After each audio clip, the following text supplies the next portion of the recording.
Da bi napetosti in težave uspešno razpletli, se nekateri pogovarjajo s prijatelji, ukvarjajo s športom, drugi poiščejo pomoč psihologov in drugih strokovnjakov.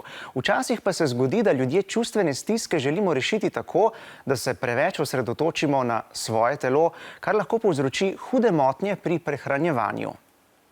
Kesha je svetovno znana pevka in je nedavno javno priznala, da se je zdravila zaradi težav z motnjami hranjenja.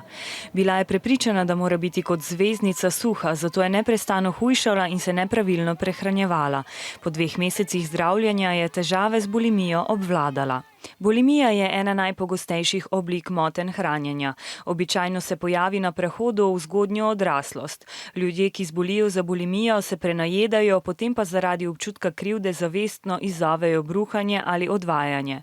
Podobna oblika motenj hranjenja je anoreksija, pri kateri se ljudje bolestno bojijo, da bi se zredili, zato se hrani odrekajo. Tehtajo se večkrat na dan in pretirano telovadijo. Obe duševni motnji sta zelo nevarni, še posebej za mladostnike. Povzročita zaostajanje v telesnem razvoju, izpadanje las, človek je brez energije in v najhujšem primeru lahko celo umre.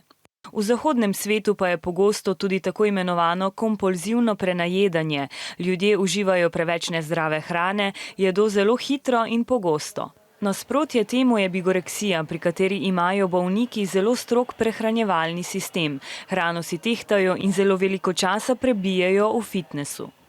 Vse oblike motenj hranjenja so s pomočjo terapije ozdravljive. Zdravljenje pa lahko traja več mesecev, saj je običajno v ozadju zapletena duševna stiska.